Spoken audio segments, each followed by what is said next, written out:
Yeah, it's your boy Danny J. Quick, and I'm here with Kyron Silva. And we want to thank you for joining the Four Tales podcast. I want to know what it is Quick is trying to say. We're about to talk some comics and get a little bit controversial. Everything from indie books to movie deal level commercial. With no rehearsals when we converse to coerce you. And then we do the quick takes and try to get to the person. So join us and get your comic book a few more sales once a week wherever you pod. It's Four Tales. Once a week wherever you pod. It's Four Tales.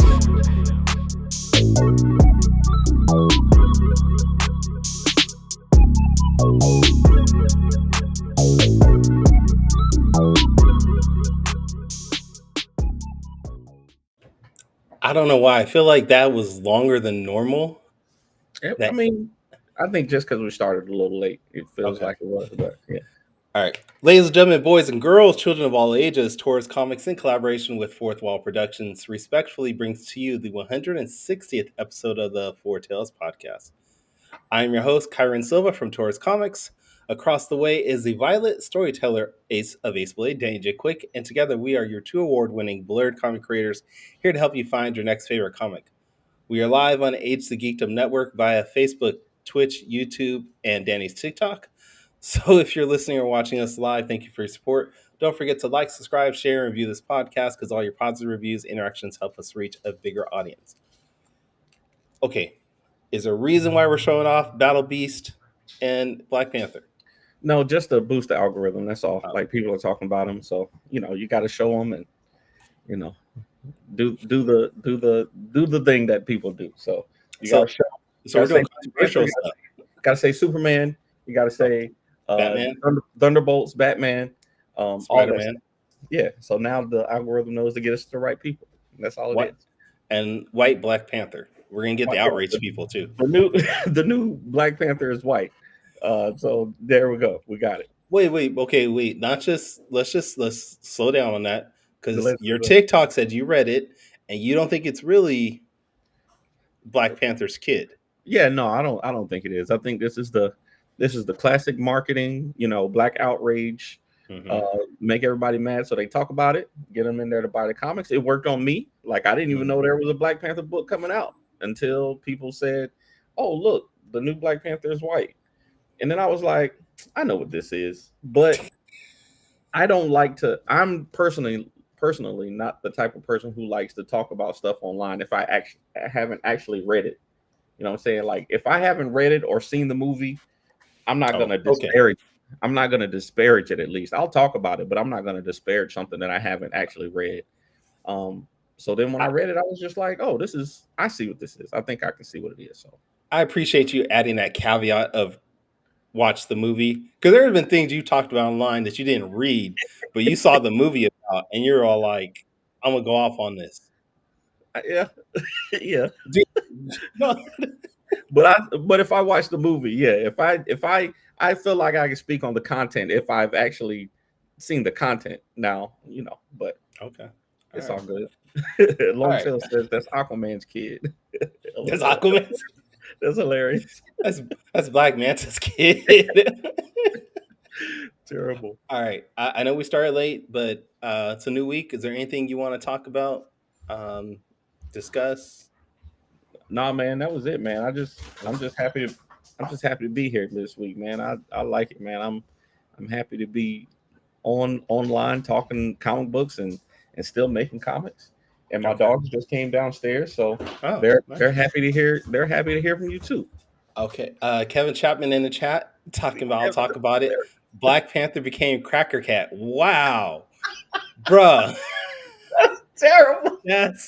Kevin is hilarious. You're not wrong, but that's wrong. Hey, that's hilarious. I love it. Wow, Kevin, we got to have you on the Happy Pride Month, everybody. For everybody. Happy Pride Month. Okay. Longtail said Happy Pride Month, and she said Whack Panther, not Black Panther, but Whack Panther. Yeah. So we'll see. I think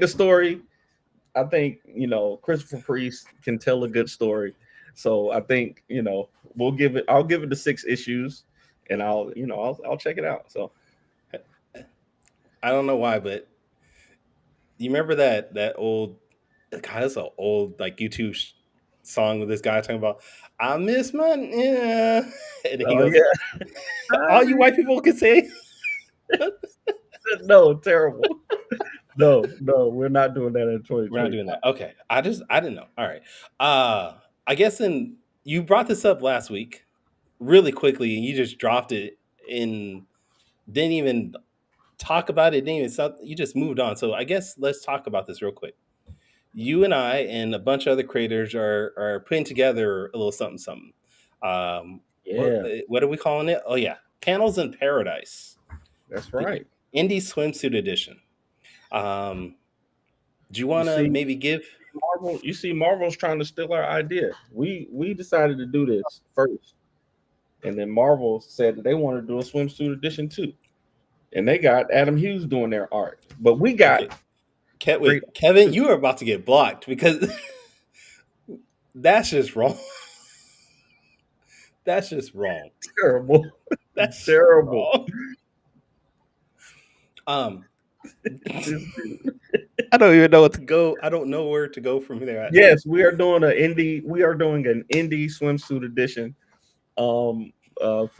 With myself and Kyron and a couple of other creators are going to be doing, some indie pinups, just like Marvel and DC used to do back in the day. Did DC do them?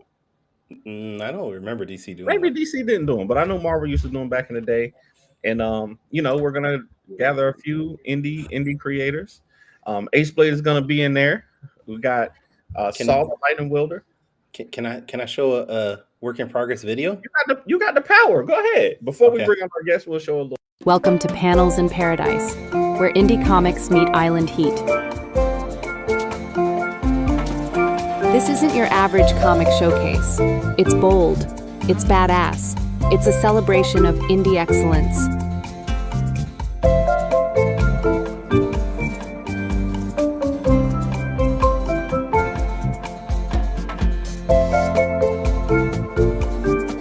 These women aren't damsels, they're dynamos, and they're stealing the show.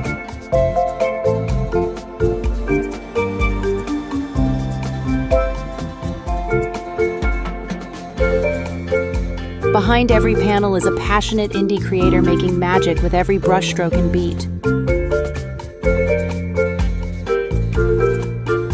This isn't just a comic book drop, it's a vibe, a vacation into vibrant, diverse indie storytelling.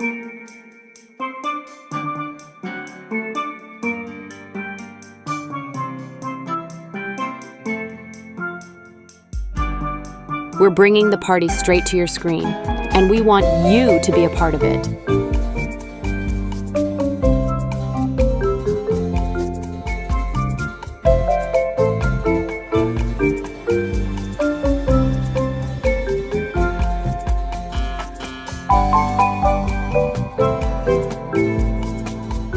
Kickstart your summer with comics that sizzle. Panels in Paradise, where indie gets hot.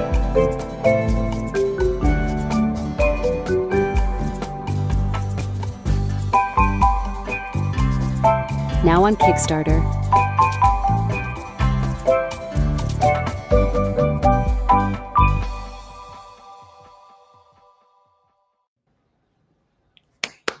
Thank you. There we go. I apologize. I started that right when you're in the middle of your sentence, so I apologize for that. No, it's all good. I didn't think you want to play the whole thing, but no, Kevin, Ace Blade is not going to be in a thong. Maybe issue 2. We'll see. So now that we've talked about us enough, okay, talking about great creators, man, people who are really doing the thing, man. We have an amazing guest on this week.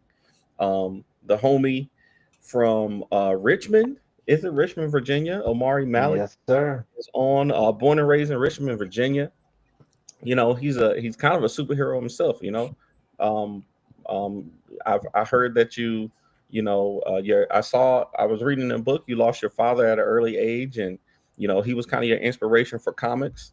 And you moved to New York City. for college, and started literally from the bottom, man. So welcome to the show, brother. We wanna welcome you. But for anybody who hasn't seen your work before, give us a quick intro to you, and what you do. What's up? What's up? Can everybody hear me? Yeah. This sounds all good, right? Sure. Yeah. Um, Can hear you. yeah, as you mentioned, my name is Omari Malik. I was born and raised in Richmond, Virginia, and I guess long story short, I've been like a comic book lifer. I like to joke and say anybody that was a marketing person in the early 2000s, I made them a lot of money because if you had a cartoon and a toy, I wanted it. So that mixed it like my dad was a big 90s comic book guy, so I grew up around a lot of Chuck Dixon Batman, a lot of Denny O'Neil, a lot of No Man's Land, a lot of that stuff and the image books and all types of stuff like that. So that kind of like festered in me and kind of like gave me the creative bug. And funny enough, being that I was an early 2000s kid born in the late 90s, manga and anime was a big thing. And Yeah. because I was a stupid kid, I didn't realize that those were jobs. Like I didn't realize that it's like, oh, you could go work at Marvel and DC. Like I'm Hmm. looking at Naruto and I see Kishimoto wrote it and created it. I look at Dragon Ball Z, I'm like, oh, Akira Toriyama. Then I'm looking at Bane and I'm like, all right, Chuck Dixon wrote this and he created Bane. I guess the only way to do comic books is to make my own things. So like Mm. I always kind of grew up thinking it's like, oh, if I want to do comics, I have to make my own. And then kind of when you look like this and you grow up in Richmond, Virginia, comic books doesn't seem like the most attainable thing Mhm. for, very practical parents. So I was, pushed in to rightfully so. I appreciate my mother for that, like pushed because I was a good student, to go to school and pursue academics and that's what I did. I went to St. John's, got a bachelor's, got a master's, and then the pandemic happened. And I was like, oh my God, I live in New York and I can't go out or spend money. What am I gonna do? So, like, what am I gonna do? And it's like, oh, like, I bring up being in New York because it's like, you kind of get distracted with, going in those days, going to the office 5 days a week, being in Midtown, wearing, button downs, and it's like, oh, now I'm in my house. I don't have to go anywhere. Oh, I don't have things to do. It's like Mhm. I have all these books, and if I go back to my mother's house, I'm gonna have sketchbooks of like old stuff, and I've always been a habitual movie ruiner, and I say movie ruiner because I'm the person that's like, oh, they should have done that. Why did that not come back up? What was that supposed to be? Mhm. So having all those ideas and then wanting to be a creative as a kid, when the pandemic happened, I was like, I have a little bit of money now. I have a bunch of free time, and I'm not super in love with my job. So let me go ahead Mhm. and figure out this comic book thing and like give that the old college try, try to make something shake that way. Nice. Dope. But So, it's was there it's anything? What what is going on here? go ahead, How is Kyra. it 160 episodes in? We don't know how to figure this out. Get it together. All right. Was there anything particular that made you decide, hey, I'm going to step into this comics realm? Like, was there maybe a particular book or somebody that pushed you into doing it? Or I want to say it was two things, and it was one of those things where it's like my girlfriend at the time, we were doing the New York comic book scene. And when I say doing the New York comic book scene, it's like we had started going to New York Comic Con. We were going to the Schomburg, which is a library in Harlem that does a Plaid Comic Book Fest every year. We were doing that, doing other like anytime there was like an independent comic book show in New York, we were kind of going. And being that she had been with me for so long and she knew I always had these ideas, like I was always kind of talking to her like, "Oh, I really want to do comics. I want to do comics." And before I started my job in corporate America, I had like a mid-20s crisis where I was like, "Oh God, am I really gonna go work a cubicle and do all that sort of stuff?" And she was at the time telling me to do comics, and I was like, "All right." And we had started, and then I got a job and made money and was very happy. So I got distracted, Mhm. but when the pandemic happened, that's kind of when I locked in. It was like, nah, I it's either now or never for me. Yeah. So that was like so the pandemic and things slowing down, and then I have a mentor. So within going to the New York comic book scene, I met this phenomenal, creator, Greg Anderson Elize, and We know Greg. talking, yeah, Greg, that's my guy, man. Like, shout outs to Greg for Yep. being kind of the tipping point for me, because meeting Greg at his booth and finding out he lived in Brooklyn where I live, and his LC, he used to work at my LCS and stuff Wow. like that, and he was kind of the first person that obviously made it feel super real. Like, yeah, I've met, Kari Randolph from Mm. who's a phenomenal artist, and I've talked to him, and I'm a big Kari fan, or, even like I said, being in the indie scene, everybody knows about Black and meeting Kwanzaa and Tim and seeing them do it. But it's like, speaking of Greg and him giving me his email and being like, yeah, bro, if you have any questions, talk to me. And he was kind of the person that's like, all right, this Greg told me what to do. He was Mm. like, I got on a Zoom with him during the pandemic, and I'm like, all right, bro, how do you do this? And he's like, oh, this is what you do. Extra sequentials. You need to do letters. You need to write a script. You need to hire an artist. Artists want a page rate. And it's Yeah. like, oh, okay. Then from there, it was on and popping. Man, I think it's cool where I think like comic book conventions and events like that, because I had a similar story, going to my first comic book convention and seeing that real people made like comic books, kind of opened my eyes up the same way. But normally, normal people, Omari, start with one title. They start with one title and say, "Hey, I got this one idea. You got three. You came out with three titles. You said, you know what? I got so many ideas. I don't need to wait." So you got It's called ambition. He has ambition. ambitions. Okay, you got ambition. So you got Snakebite, you got Dogpile, and Adastra, right? Yes. Right. Yeah. So, what made you decide to go all in with these three? Because I'm sure you got even more ideas. So, what made you decide to go in with these three together at the same time with the Blacktooth Battalion? So I'll attribute that to my musical background. I grew up playing guitar. In addition to being a comic book kid, I was also a punk rock and like hardcore kid. Mm. And whether it's punk rock, hardcore, hip hop, country, for as fans, we get attached to kind of what the people we like do, like that particular thing. Mm. Like once an artist comes out with an album that's really like groundbreaking, everybody's like, all right, give me six more, Mm. of that same album. And I've seen my friends' bands, I've seen bands I've been in, like it's like the one time the band or even the artist will do something different, people are like, oh my God, I hate it. I don't like it. But it's Mm. like fans that jump in at that point are able to appreciate both. So kind of having that mindset and just being like, I don't want people to put me in a box. Like I don't want people to see this thing and really like it and then not give me a chance to do something that might be a little bit different.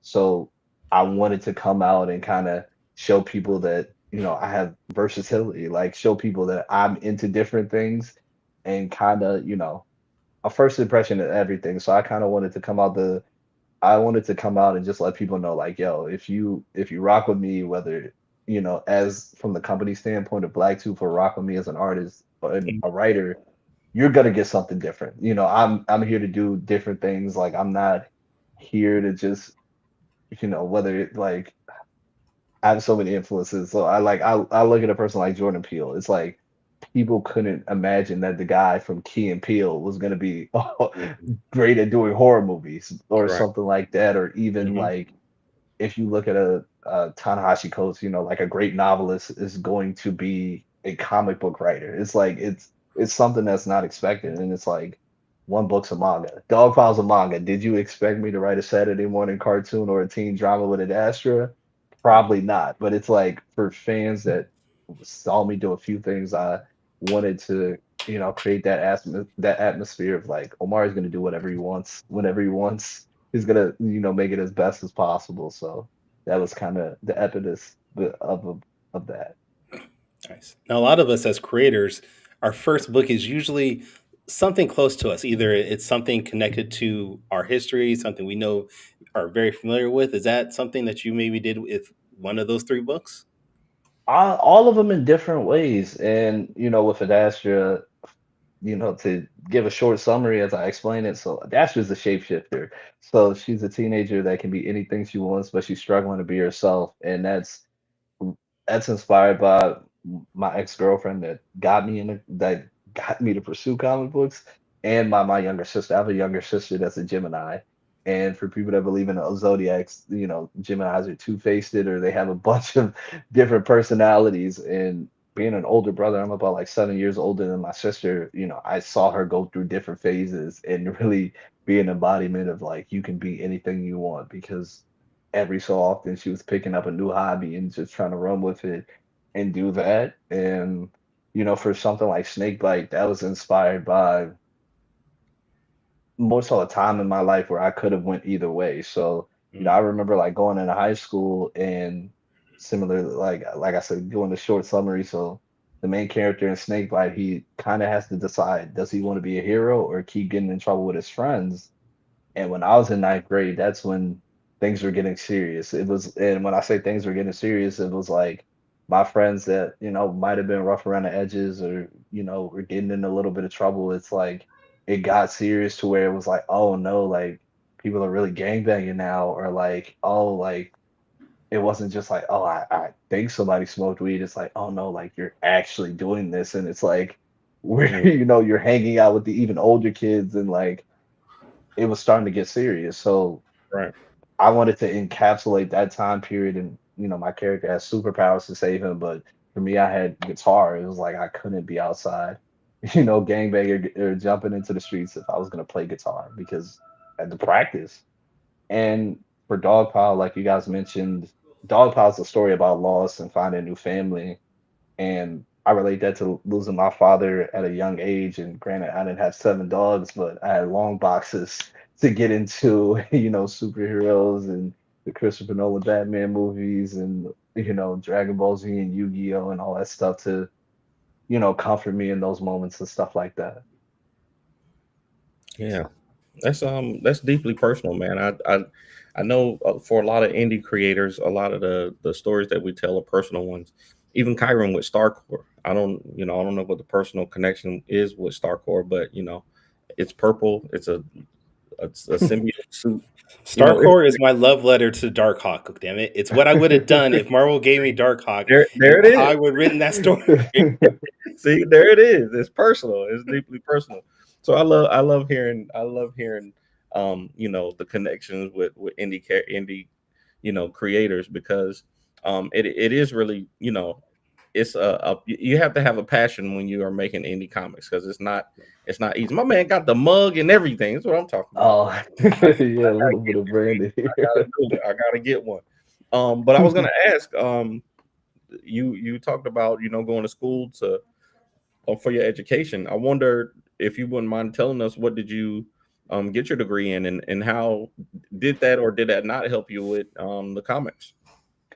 It helped for sure, and I'm very appreciative of it. So I went to school for risk management, and for people that don't know what risk management is, I was going under the impetus of trying to be an insurance, work in the insurance industry.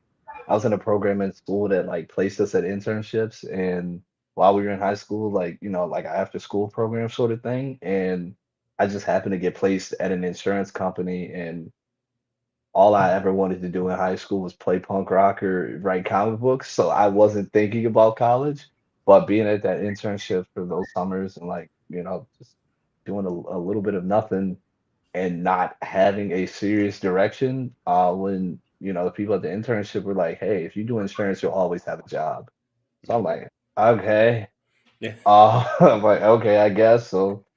And having my mother tell me like, yo, you got to get an education, you got to do something. I'm like, all right, these people told me if I do insurance, I'll have a job. My mother's yelling at me to go to college. I'm gonna go to college to study insurance. So I went to St. John's to study risk management. Liked it. It was cool. It's business. It's business in a different way, because we're managing risk. So, you obviously have the insurance side of it, and then like actuarial side of it, and then just like corporate structures and corporate strategy. So it was definitely like really cool, and like I liked it. It also helped that I joined the frat, and I pledged Omega Psi Phi, so I was thoroughly invested in school, so much so that when they were like, I can stay on the yard for an extra year and get a master's, I was like, I'll do that too. So I got a master MBA in executive management, hung around for an extra year, and halfway through that, I started working as an insurance broker, and I was doing that for a few years, and then I transitioned and got in. I became a finance bro and got into the risk side, with one of the big investment banks, and that experience it's helped me be able as a broker negotiate. And for people that are trying to create comic books or even do anything in entertainment, talent is very important, but also negotiating, whether that's negotiating how much you want to be paid, how much you want to pay people.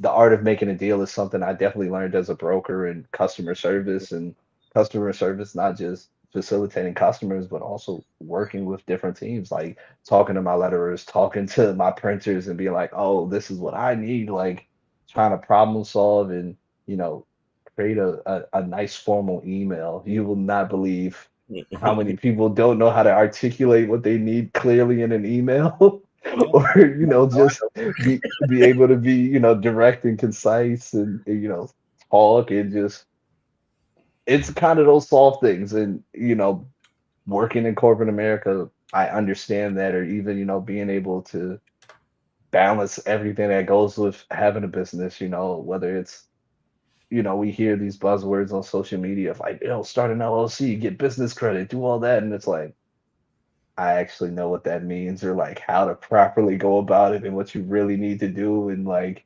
it's not as easy as the 1 minute TikTok, or maybe you don't need to do that yet and you can wait to get this and wait to put that in place. So it's been helpful because I've always approached this from a very structured business standpoint of like, having goals, having smart goals, having attainable goals, and, knowing, all right, I should do this when I hit this revenue threshold, or I need this amount of assets, I can expense this, I can do that. And kind of those things that more so creative people, because I've also been a creative guy, like being in a punk rock band, just buying pedals and guitars just because I need them, versus like dollars and cents and being like, maybe not yet. Like we can make this work, you know? I'm gonna need to take some. I'm gonna need to take some classes from you because I'm still at the buying stuff because stage, and I need to stop that. Yeah, you see, we all fall victim to it, but it's one of those things where it's like, Like I need another sketchbook, man. I don't even draw. What do I Yeah, need a sketchbook seriously.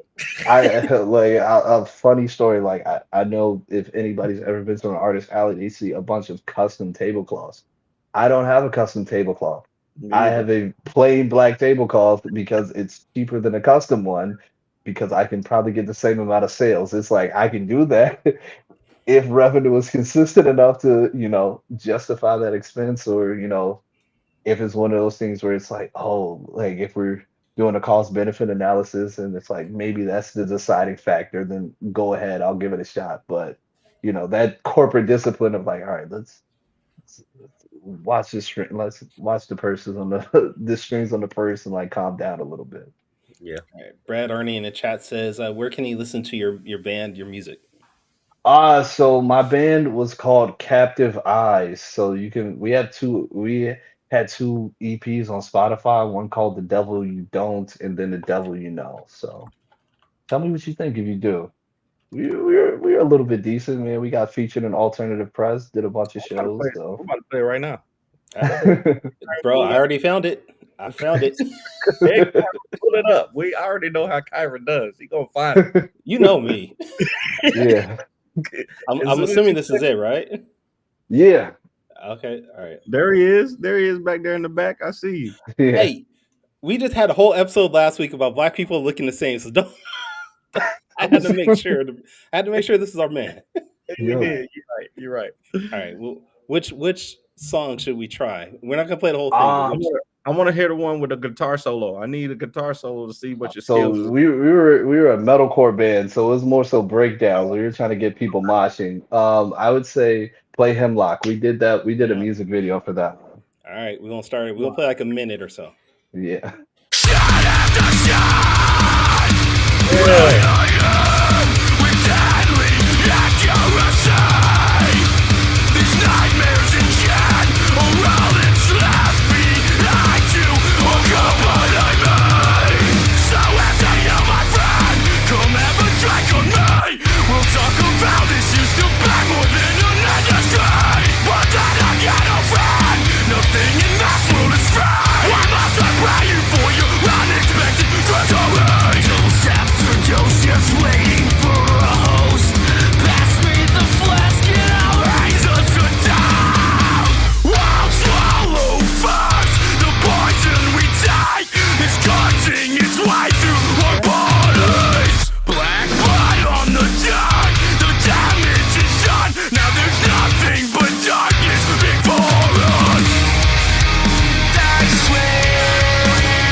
All right, I kept it going a little bit longer because the guitar was hitting in there. So Hey, man, I like that. That's dope. That's dope. Thank you. That's dope. So do y'all still get together and play at all, or?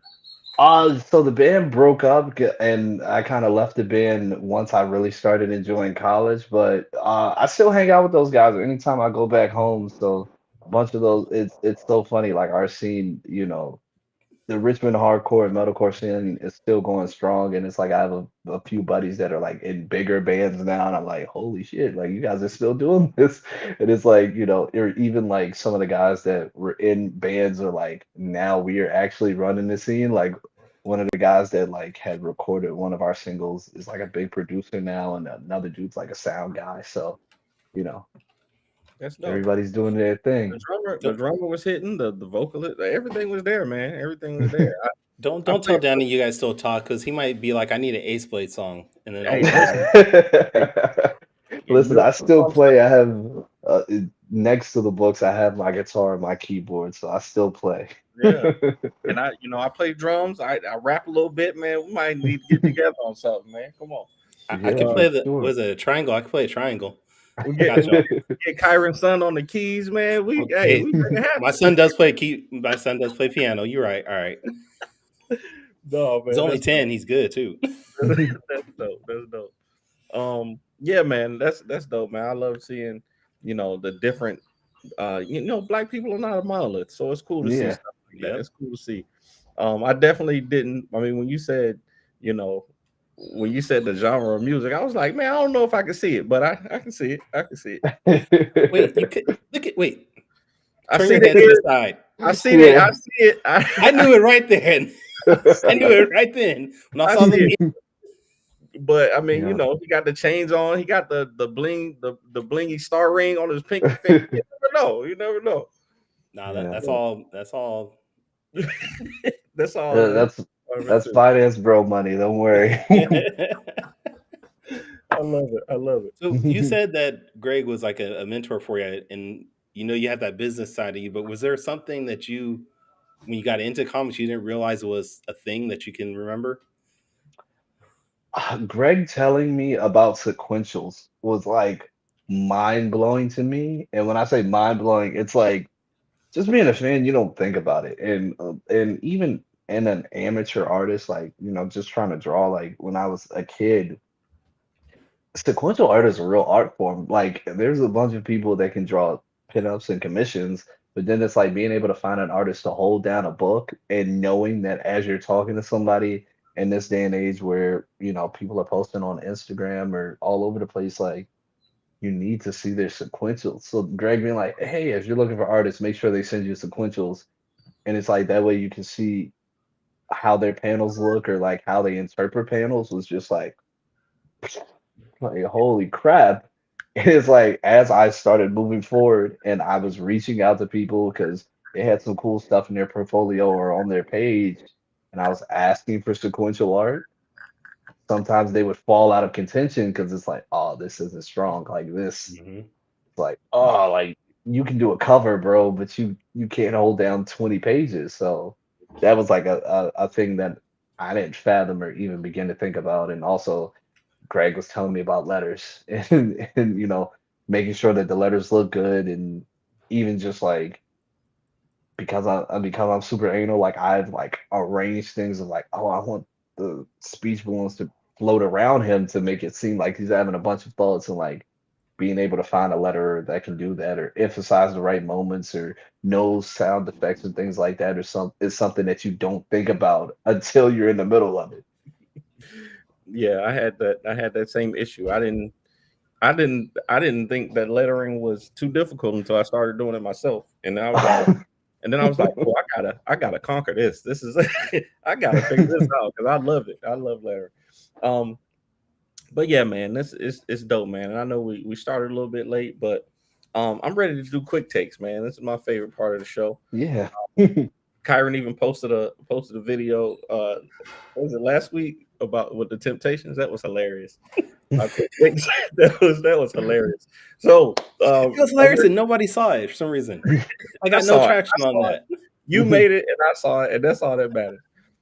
So ready when you are.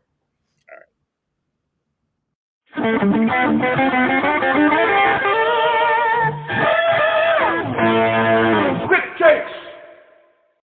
I'm gonna have to get Omari to do us a new riff on the guitar for that. For Dang. next week. No, all right. So if you've never seen the show before, Quick Takes is a rapid Q&A session where we grill our guests on their deepest, darkest secrets from the internet. These questions are designed for our audience to get to know you a little bit better. And you're gonna have 5 questions, and you're gonna have 45 seconds each to answer the questions. Okay. So question number 1. There was a part in Dogpile where this little kid, I don't want to spoil it for anybody, but I'll say Miss Dogchester Lemonbottom. As soon as I saw that kid, I knew she was going to be trouble. What did that come from? A real life experience, or is that just something that you thought would be add to the story? It's more so an adaptation of real life experiences. So for anybody that reads the book, and this came out before Sinners, but for anybody that has seen Sinners, certain people like to take things or take ownership of things, not understanding the significance or just like what's going on. So I kind of wanted to have that moment of like, just because you see this doesn't mean it's yours, and just because you can pay for it doesn't mean you can have it. So kind Yeah. of that like it wasn't, no one ever tried to do that with anything alive that is mine, but it's more so the idea of that situation happening to people when they already have a bunch of stuff going on. Yeah, I loved it. With the dad being like, "Oh, I can buy it." No, you can't buy it. No, you can't buy my dog. Dad was like, how much for both of them? He's like, I don't want No, yeah, that's my dog. Come on. So, yeah, I love it. All right. Question number 2. In real life, if you had to get bit by a snake or bit by a dog, which one would you choose and why? That's the weirdest question. Probably the dog. I've never heard of any venomous dogs, so I'll take the dog. Hey, that Because if would you be say great. snake, you might get hit with a venomous one, but it's like, all right, I'll take my chances with a nasty dog bite before, a nasty snake bite. Wait, that dog could have rabies. That's That's true. basically No, hey, dog, we having rabies now. Hey, Oh, that's just you about got me there. You got me there. as bad. Okay. Question number 3. If you had Adastra's powers, how would you use them? What is the first thing that you would turn into and why? I'm gonna be honest with everybody. I am a heel. I am a villain. If I was to have superpowers, everybody is in trouble. But I mean, the easy things. It's like bank teller.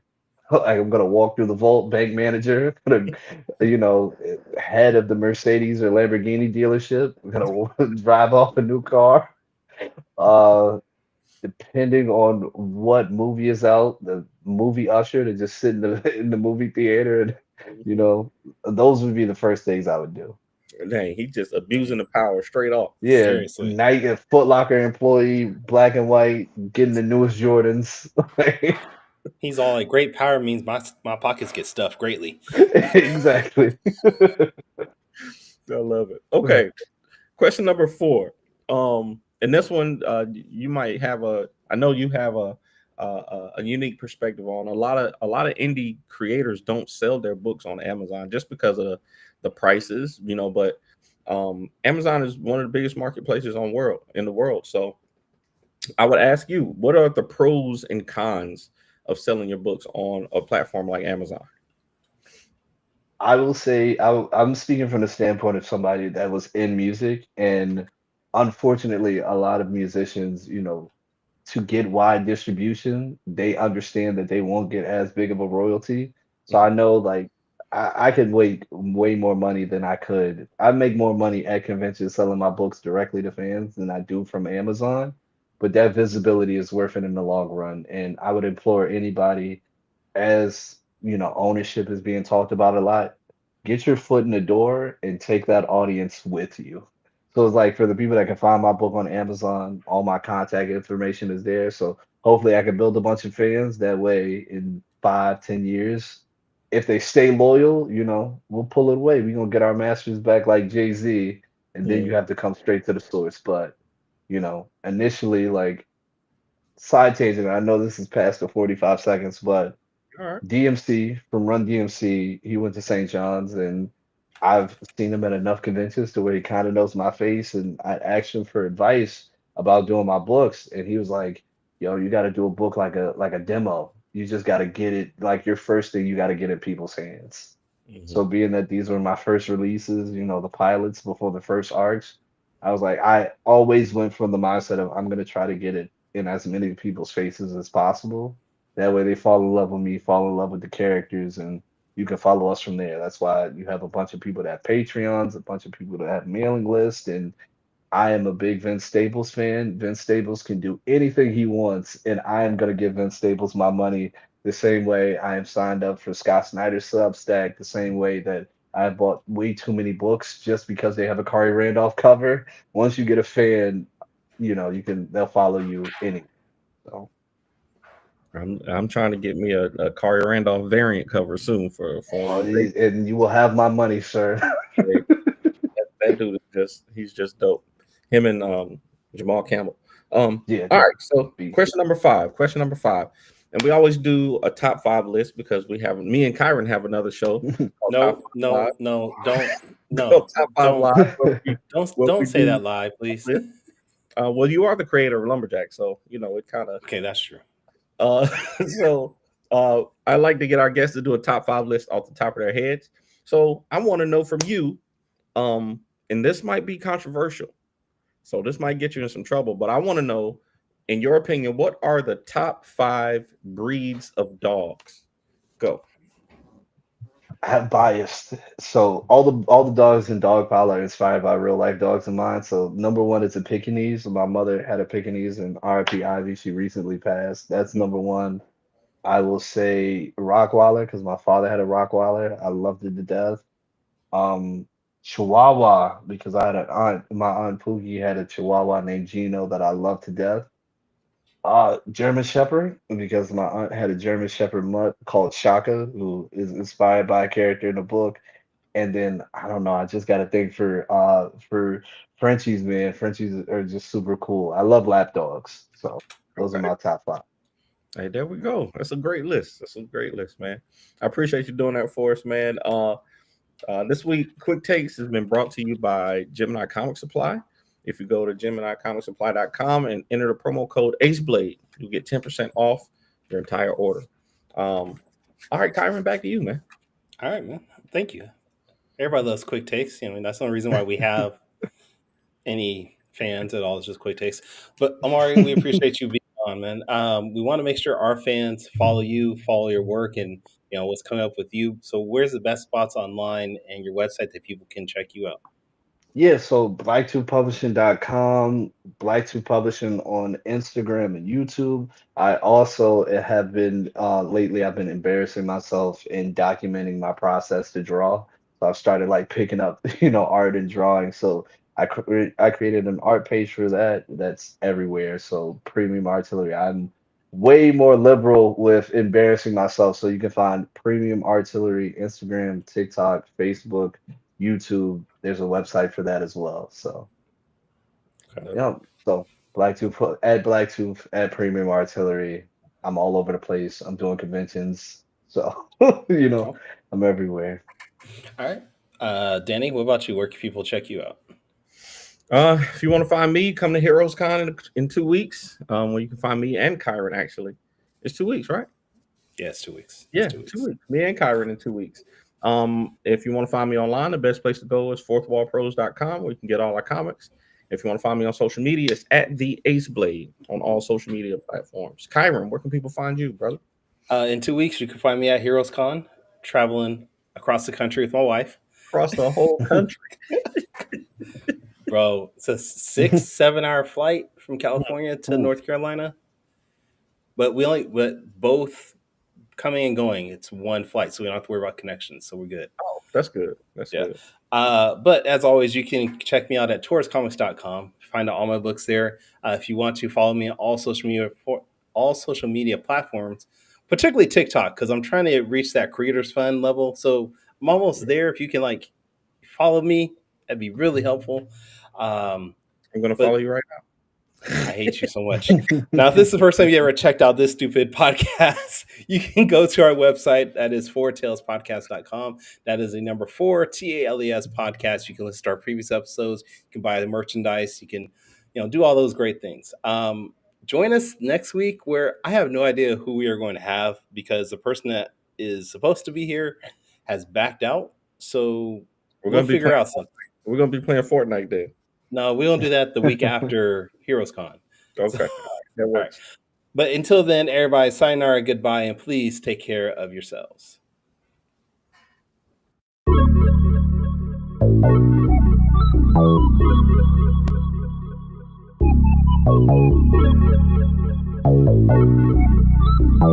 want to know what it is Quick is trying to say.